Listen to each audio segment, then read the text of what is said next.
So I've just received the second draft back from my core readers with a bunch of notes and things to go through. Once I've gone through them, it is time for my third draft, and then any subsequent drafts and changes that need to be made after that. That's what I'm going to be covering in this episode. What happens in my third draft and really finalizing my book for it to be ready for everyone else to read.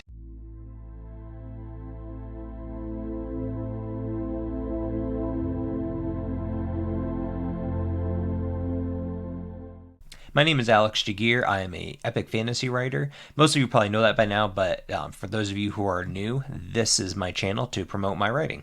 Thank you for everyone who has watched my videos. Please like my videos, subscribe to my channel if you haven't already, leave comments, interact as much as you can to help support me. That would be greatly appreciated, and I appreciate all the support you've given me already. Now, I guess I could have put an episode in between the second and third draft, specifically focusing on your core readers and what to expect from them.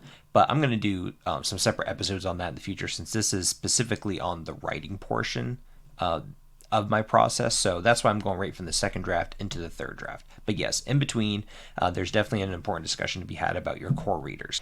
So hopefully they have provided plenty of feedback to you, and if they haven't, it means that they don't want to hurt your feelings, or you are somehow a remarkable writer that just does not make mistakes.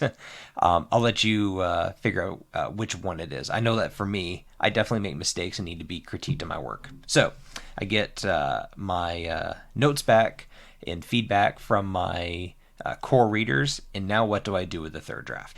Well, I have three basic points that I think kind of cover what to do with my third draft, some changes I need to look for, information I need to do with what my core readers return to me. So I'm going to cover those 3 points now.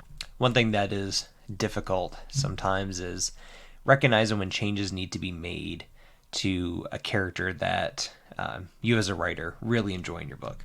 So it may come down to a character, and I know killing your darlings is kind of what they say, and yes, that's the terminology, but not only just killing your darlings, but there might be some changes that you need to make to a character that you didn't notice before, maybe an annoying quality that you thought charming, or maybe a main character that their characteristics just don't come across as what you hoped it would.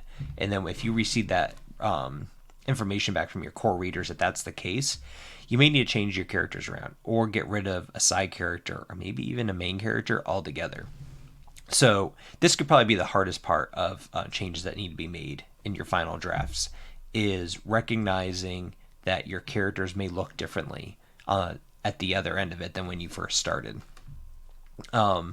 Again, I'll go through another episode on how to determine from your core readers kind of what to focus on and what not to, but just recognize that that is a potential that I have to look through for sure when I receive feedback from my writers. Any potential character changes, whether it's interactions with each other, relationships developing, how a character just is on their own, and then that character that might need to get the axe and get out of here.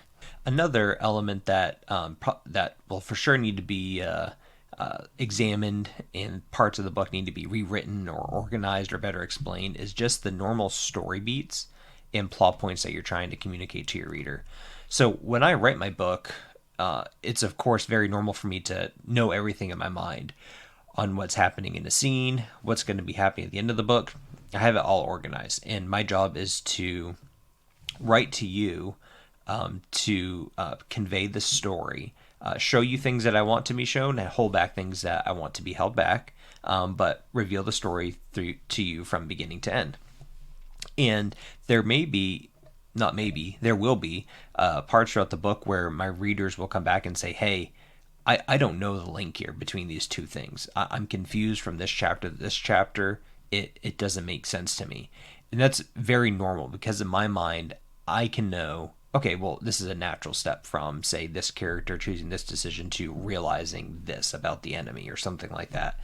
But the reader reading it might just think, you went from this to this too quickly. I have no idea how these two things link. Or just by understanding certain world systems or magic systems, just the general plot of the story, and it might even come down to the conclusion, the final climax of the story. Maybe there's a big battle and a huge reveal at the end, And to you, when you're when I'm writing it, I think, wow, this is amazing. This is the best turning point to a book ever written.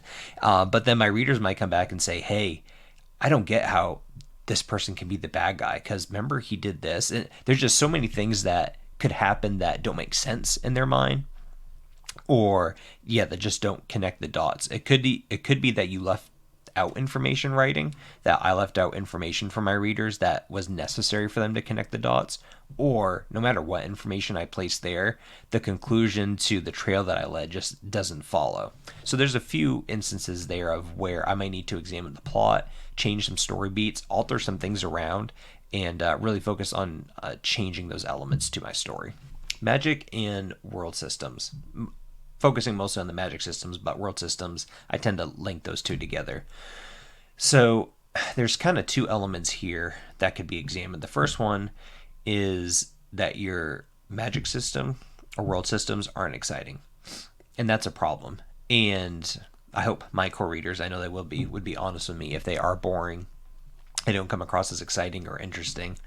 So that's a feedback that could be given and something that needs to be changed. That doesn't necessarily mean that I have to change the fundamentals of my magic system. It could just mean I need to introduce them more into the story, show a little more exciting light, or maybe I do need to change the fundamentals slightly to have an opportunity in my mind and my world building to have my magic just flourish a little bit more, and so my readers can receive more excitement from that.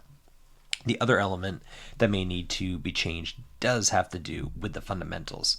It could be that the magic system just doesn't make sense, is wonky, that there are things that I introduce that don't quite follow each other. Maybe it'd be like, I don't know, like in Harry Potter, where Harry's able to like cast a super powerful spell, but then can't cast a spell to repair his own glasses, let's say. I feel like that might be a recurring theme. Everyone else fixing his own glasses. Anyway, but yeah, so those are some two elements there that you might need to look at your magic systems. And I expect that to happen in my book because, again, I'm the writer and there are things in my mind that my readers might not gather that I want them to. So definitely some rewriting there. There can be a lot of pain with the third draft and any drafts following, any rewriting in this process, because at this point, you're ready to be done with your book. You've gone through the first draft, which is great. And in the second draft, there's some momentum. You're tidying up, you're fixing things, you're getting it in a perfect state for your core readers. And then they come back to you and say, hey, actually, it's not perfect. Here's my notes. Let's talk about it. And so the third draft, I say third draft, but it's more or less just a kind of constant rewriting at this point until it's done and you're happy with the finished product. So it's, going through different elements of your story. It could be hitting this chapter and then this chapter and then this specific paragraph to get it to work with your magic system. And it can be painful changing stuff in your book that you liked, or maybe a little bit disappointing thinking that maybe I wrote something that I thought was a perfect scene, but it did not come across that way. So the third draft, final rewriting, can be a little painful, and when you really just want to be done with the book, this is the time to step up your game. I need to step up my game and realize that these are important changes that need to be made so that the book can be in its best possible state for everyone reading them, for you as my readers. When all is said and done, though, at the end of all these changes, my book is ready to be read for the world. So that's the exciting part at the end of all these changes, is you finally get to the point where people can read it and enjoy it. That wraps up my little series on my writing process. That doesn't mean I'm going to stop making videos on how I write and everything that comes with that. There's going to be plenty of material for me to do, but I wanted to cover the basic process of me going from an idea to a book to the very end where the book is finished. And so I really hope you enjoyed this series. Again, stick around. I'm going to be having so much more content to put out, and then pretty soon, specific content even related to my books I'm going to be coming out with. So thank you for your support. Please like this video, subscribe if you haven't, leave a comment.